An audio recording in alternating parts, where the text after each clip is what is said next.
Spiritual தமிழன் நேயர்களுக்கு வணக்கம். இந்த சேனலை சப்ஸ்கிரைப் பண்ணலனா சப்ஸ்கிரைப் பண்ணுங்க, மறக்காம பெல் சிம்பலை கிளிக் பண்ணுங்க. நம்ம சேனல்ல விளம்பரம் செய்ய நினைக்கிறவங்க கீழ்காணும் மெயில் ஐடியை தொடர்பு கொள்ளலாம். குரு பகவான் 2024ஆம் ஆண்டு மே 1ஆம் தேதி நண்பகல் 12:59 மணி அளவுல மேசராசி கார்த்திகை நட்சத்திரம் 1ஆம் பாதத்துல இருந்து ரிஷபராசி கார்த்திகை நட்சத்திரம் 2ஆம் பாதத்திற்கு பெயர்ச்சி அடைகிறாரு. பொன்னவன் மன்னவன் அள்ளித்தரதுல வள்ளல் அப்படின்னு குரு பகவான ஜோதிட சாஸ்திரங்கள் கொண்டாடுது. குரு இருக்கின்ற இடம் பால், பார்க்கின்ற இடம் கோடி நன்மை பெறும் என்றும் கூறப்படுவது உண்டு.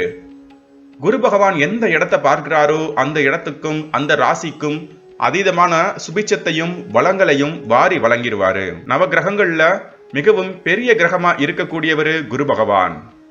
சூரியன் தன்னோட ஒளிய பிற கிரகங்களுக்கு கொடுக்கிறார் அப்படின்னா அப்படி பெறுகின்ற ஒளியில குரு பகவான் அதீதமான அளவு பிரதிபலிக்கிறாரு.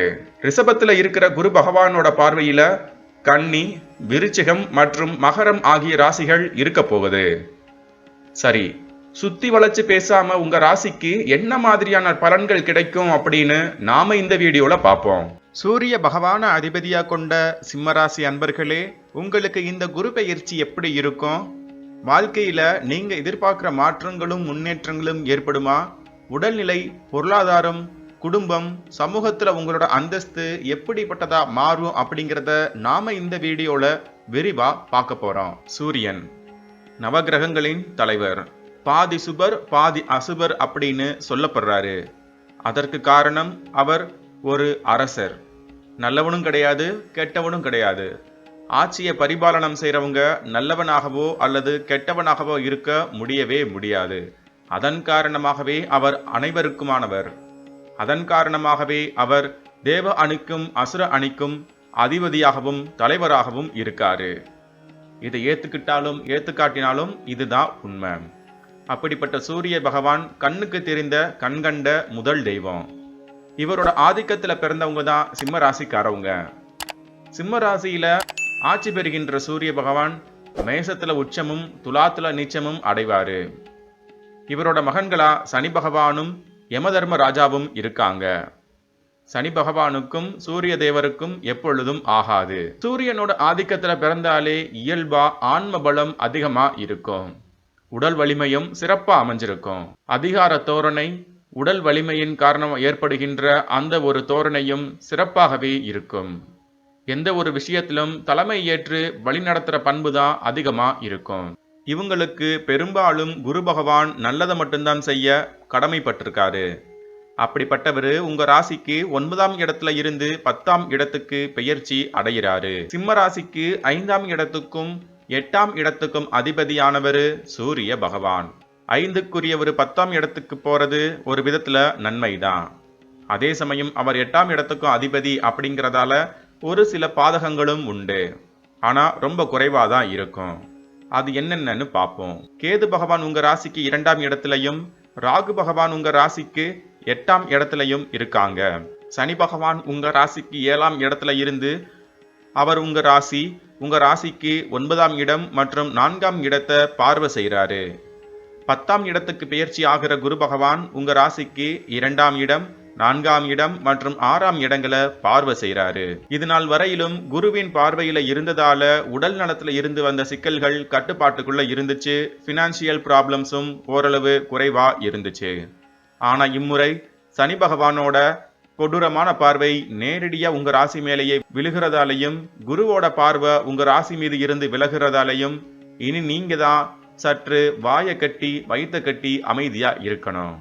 உடல் நலத்துல ஃபர்ஸ்ட் கவனம் செலுத்துங்க.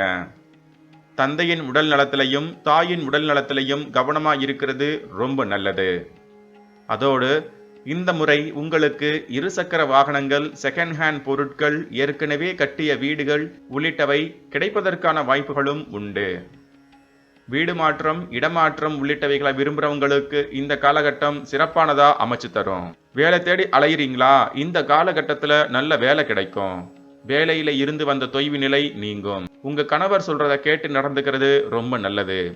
அதே போல ஆண்களா இருந்தா உங்க மனைவி சொல்ல கேட்டு நடந்துக்கிறது ரொம்ப நல்லது. தேவையற்ற விவாதங்களும் வாக்குவாதங்களும் செய்யாதீங்க. ஒருத்தரை ஒருத்தர் புரிஞ்சு விட்டு கொடுத்து நடந்துக்கிறது ரொம்ப நல்லது. இருவருக்கும் இடையில மூன்றாம் நபரை அனுமதிக்காதீங்க. அது வாழ்க்கையில சிக்கல்களையும் பிரச்சனைகளையுமே ஏற்படுத்தும். புதுசா தொழில் துவங்குறதுக்கு மட்டும் இல்லாம வேலைக்கான வாய்ப்புகளும் சிறப்பான முறையில அமையும். மாமியாரின் மூலமா ஆதாயத்தை அடைவீங்க.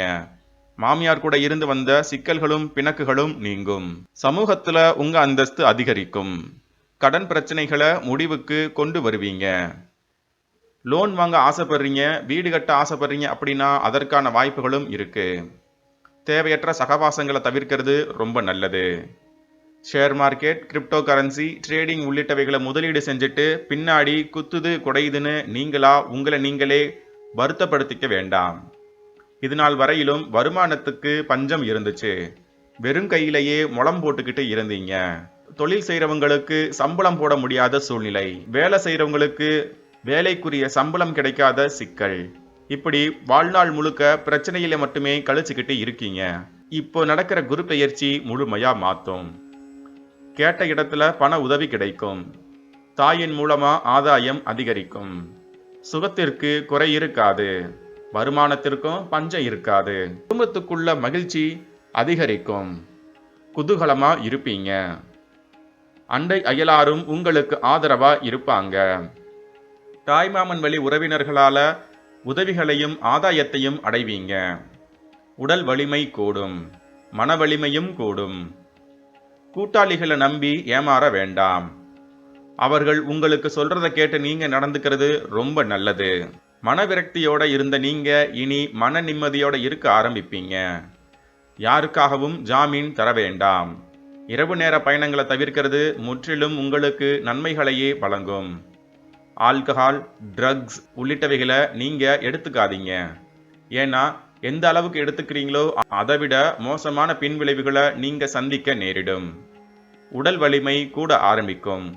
யோகா, பிராணாயாமம், உடற்பயிற்சி செய்யறது, ஜிம்முக்கு போறது ஆகியவைகள் மூலமா உங்க மனசையும் உடலையும் திடமா வச்சுக்கோங்க.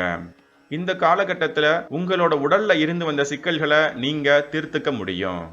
மருத்துவமனைக்கு போறீங்களா? உங்களுக்கு கிடைக்கிற ட்ரீட்மெண்ட் உண்மையிலேயே நல்லா இருக்கும். உங்க தாயோட இப்பிரச்சனை இருந்துகிட்டே இருந்துச்சு, அவங்க பிரச்சனை முடியுமானா கட்டாயம் அந்த பிரச்சனை முடிஞ்சு தாயின் சொத்துக்கள் உங்களை வந்து சேரதுக்கான வாய்ப்புகள் உண்டு.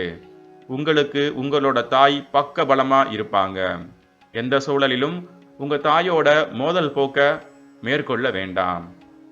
தாய் இது நாள் வரையிலும் உதவி செய்ய நினைச்சாலும் உதவி செய்ய முடியாத சூழ்நிலையில கையறுபட்ட நிலையோட அவங்க காட்சி தந்தாங்க. இந்த நிலை இப்போ மாறும். தாய் உங்களுக்கு உதவியாகவும் பக்கபலமாகவும் நிற்பாங்க. வருமானத்துக்கும் குறை இருக்காது. 181% சிம்மராசிக்காரவங்களுக்கு நன்மைகளே நடக்கும். மேலும் பல நன்மைகள் நடக்கணுமா? குலதெய்வ வழிபாட்டோட வராகி அம்மன் வழிபாடு, விநாயக பெருமான் வழிபாடை மேற்கொள்வது ஆகச்சிறந்த பலனை உங்களுக்கு வழங்கும். நம்ம சேனல்ல விளம்பரம் செய்ய நினைக்கிறவங்க கீழ்காணும் மெயில் ஐடியை தொடர்பு கொள்ளலாம். மேலும் இது போன்ற ஆன்மீகம், ஜோதிடம், ராசிபலன், சித்தர் வழிபாடு, கோயில்கள், புராணங்கள், இதிகாசங்கள் பற்றிய தகவல்களுக்கு ஸ்பிரிச்சுவல் தமிழன் சேனலை சப்ஸ்கிரைப் செய்யுங்க. மறக்காம பெல் சிம்பலை கிளிக் பண்ணுங்க. நன்றி.